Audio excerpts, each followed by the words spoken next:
मला वाटतं की आता आपण जर एखादं जुनं पुस्तक वाचलं, त्यात माझं, तुझं हो, असे शब्द हो, असतात. हो. मग कविता म्हणजे माझं, तुझं हेच लिहिलं म्हणजे ते कविता आहे, असं हं, बऱ्याच जणांना बरोबर. येस, आजकाल येस, वाटतं. येस. पण तसं नाही.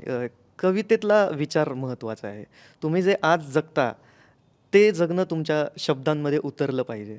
आता संत तुकारामांनी लिहून ठेवलंय, "नाही निर्मळ जीवन, काय करील सावन." तर हा अभंगच झाला. तर मी सुद्धा अभंगात काही हं, लिहिलं आहे. हं. तर मग जर तुम्ही संत तुकारामांचे अभंग वाचले, त्यानंतर पण अनेक साहित्यिकांनी अभंग लिहिलेत आणि जेव्हा मी पण तो प्रकार हाताळला, तेव्हा त्यात तुम्हाला तो विचारांमधला फरक जाणवेल. तर मी एक जस्ट माझा एक अभंग येस, येस, येस. ऐकवतो.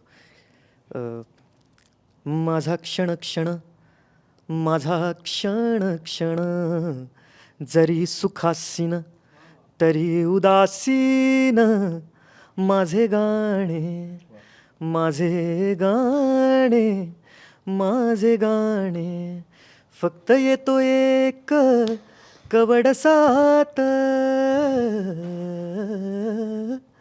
फक्त येतो एक कवडसात, माझ्या गाभाऱ्यात देव नाही, वाह! क्या बात है. देव नाही, देव नाही.